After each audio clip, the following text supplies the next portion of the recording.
Okay, questions like number 1, they love to put on checkpoint test and on star test because it really asks you to know that an ordered pair is an x and a y.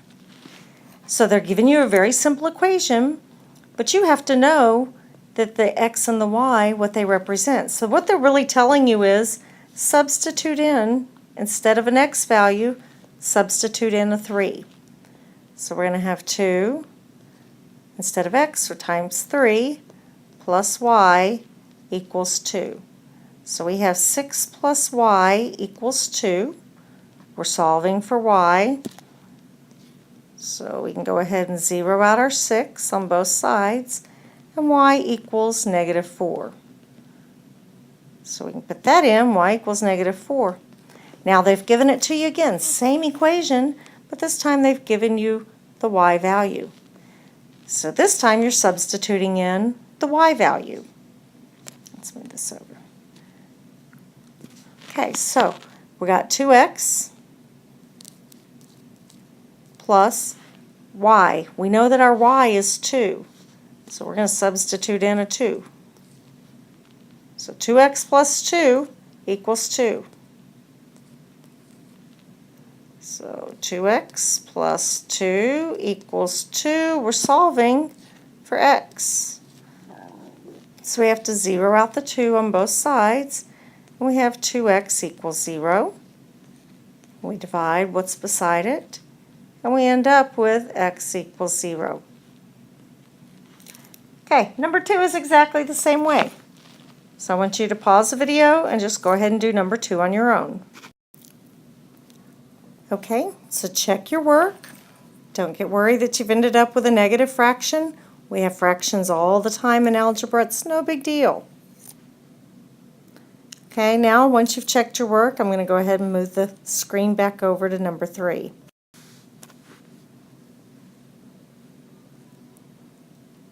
Okay, on number 3, looks to me like a pretty straightforward question. Think about what you would do first on this step. Well, the answer is combine your like terms.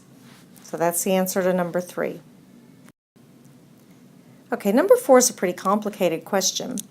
Let's make our screen smaller so we can look at it. Okay, so it's given us some information about the McNeils. How much the truck cost, how much per mile. So we can start out with just our truck cost. We can write an equation of $49.95 plus 30 cents a mile. So there's our equation. Now they've given us 2 other pieces of information. Total amount of money we spent was this. But we all included in that was when we filled up with gas for this. So before we can figure out what the actual truck cost was, not the truck plus the gas, we're going to have to subtract the $18.32 from the $95.87. So once we subtract it, that gives us $77.55. That's what they actually paid the moving truck company for the truck. So let's put it into our equation. We know they spent $77.55. Part of it was a flat fee of $49.95, and the rest was 30 cents per mile. So now it's just a basic solution, just like everything else. We're solving for our m. So first thing I'm going to do is I'm going to switch it all around, and then I want you to pause the video and I want to see what you get. So let's get it switched around first. We got 49.95 plus 30 cents a mile equals 77.55. Okay, so you're solving for m. There's your equation. So go ahead and zero it out, divide it out, pause the video, come back and check the answer. Okay, so when you divide it all out, check your work, but it shows that they drove 92 miles in their truck rental.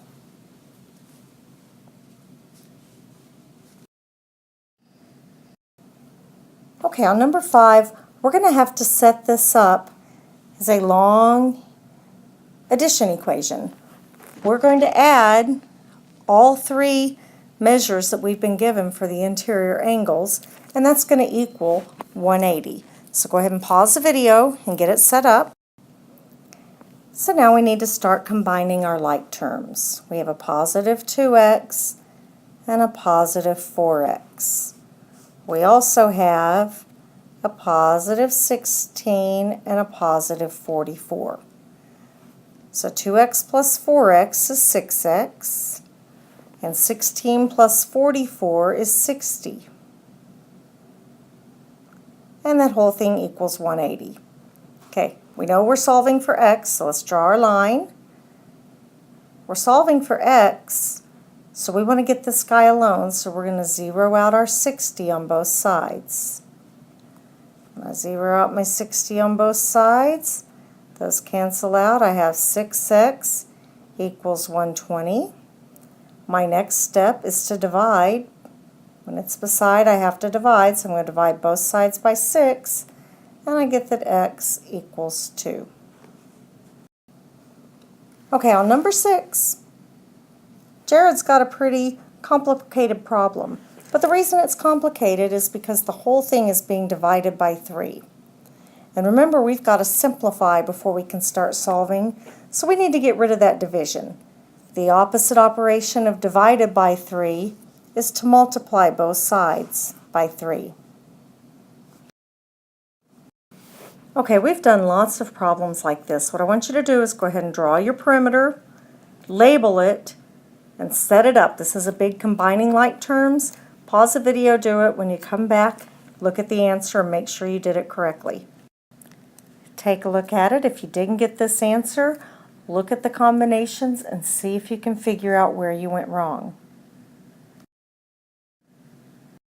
These next 3 are ones that we've done often in class, so I want you to pause the video and I want you to do 8, 9, and 10 on your own. Then you can come back and look and make sure that you did the process correctly. Okay, there's the answers on the work for number 8 and number 9. Okay, I went ahead and switched the sides. I just switched the order of my equations so that my variable would be on the left-hand side, and then I solved it from there.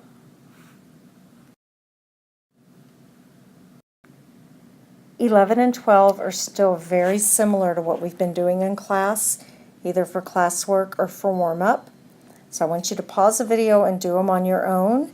Just remember that on 11, you're going to be distributing the 2 to the x plus 5, and on 12, you'll be distributing the 2 to x minus 4. Pause the video, do the work on your own, then come back and check your answers. Okay, make sure you got your negatives correct on number 11, and check and make sure you got your work done on number 12, and then we're going to discuss number 13. So number 13, we're going to be multiplying by a fraction. So we're going to be distributing our 1/3 to the x and our 1/3 to the 6. So 1/3 times 1x, that's a pretty easy one, is 1/3 x. And then 1/3 times 6. I'm going to show you down here in the bottom how to multiply fractions. You're going to have 1/3 times 6 over 1. And then you just multiply straight across. You got 6 over 3, which equals 2. Okay, so 1/3 plus 2, 1/3 x plus 2 equals 1. Then we go about solving. We're solving for the x, so we're going to have to zero out the 2. And we're left with 1/3 x equals -1. Now, like I've said in other videos, you can either use your calculator and divide both sides by the 1/3, or if you don't have your calculator, you're just going to multiply by the upside down or the inverse of the fraction. So I'm going to multiply both sides times 3. These cancel out, leaving us with x. And negative 1 times positive 3 is negative 3. And that's our answer. Okay, so when we look at 14, it's scary looking. But let's just take this one step at a time. We know that we're going to be solving for a. So let's just draw our little equal sign and circle this term. Okay, if we've got to get that term by itself, then we know we have to zero out the other term. So let's just start there, minus 2 on both sides. Now you got a choice. We can do this with calculator or without. Personally, I would rather do it with my calculator. So what I'm going to do is anytime I'm working with a fraction, I'm going to put it in parentheses.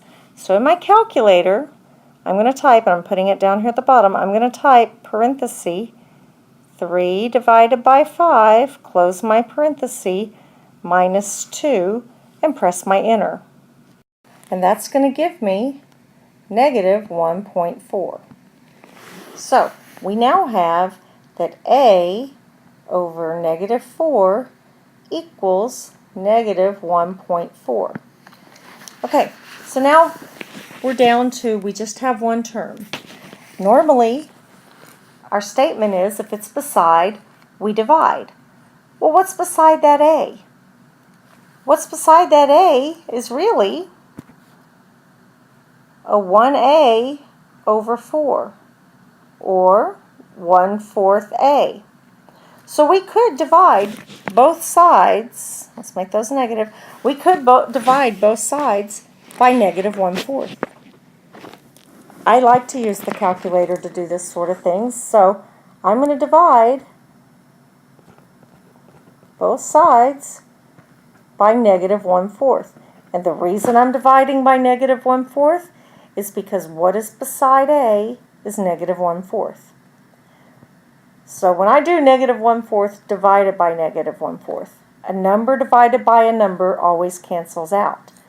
So now I'm going to put into my calculator, I'll write it up here, negative 1.4 divided by parentheses negative 1 divided by 4 close parentheses. And when I punch all that into my calculator, I get the answer of 5.6. So what I've got here is a equals 5.6. Now, can I test that? Yes. I can plug it all back into my calculator, substituting 5.6 for a, and when I do that, it comes out and it tells me that 0.6 is the answer. So 0.6 equals 3/5, and we've got it correct. On number 15, you're going to be distributing the 1/4. So remember, when you're multiplying and distributing the 1/4, if you're using your calculator, you're going to put 1/4 in parentheses. So we got 1/4 m, and then if you put parentheses 1 divided by 4, close your parentheses, times negative 16, you're going to end up with negative 4. Okay, we're solving for m, so we got to zero out our negative 4. So we're going to add 4 on both sides. And we're left with 1/4 m equals 11. Now I'm going to divide both sides by 1/4. Remember, in my calculator, I'm going to have to put these 1/4 in parentheses. So when I divide 11 divided by parentheses 1 divided by 4 close parentheses, I get the answer that m equals 44. Now, can I test that? Yes, I can. So let's plug it in. We got 1/4, and then instead of m, we're going to plug in 44 minus 16. So when we take 44 and we subtract 16 from it, it comes out to 28. So that tells us that we have 1/4 of 28. When we divide 28 by 4, it equals 7. So 1/4 of 28 equals 7. So we know that our equation checks out. Sometimes, just like this expression, you will have very few numbers, just a whole bunch of letters. No big deal. We know how to deal with letters. This one's just a great big distribution problem. So we're going to distribute our negative a times 2b and our negative a times 3c. And then we're going to distribute our negative 3a times b and our negative 3a times c. So negative a times 2b is going to be negative 2ab. I always put them in alphabetical order. Negative a times negative 3c, negative times negative, is positive 3ac. Now let's distribute our 3a. So negative 3a times b is negative 3ab. And negative 3a times c is going to be negative 3ac. Now we're down to looking for like terms. We have a negative 2ab and a negative 3ab.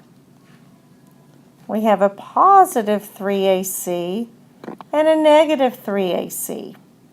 So we know our AC's are going to cancel out, but when we combine negative 2ab plus negative 3ab, that is negative 5ab.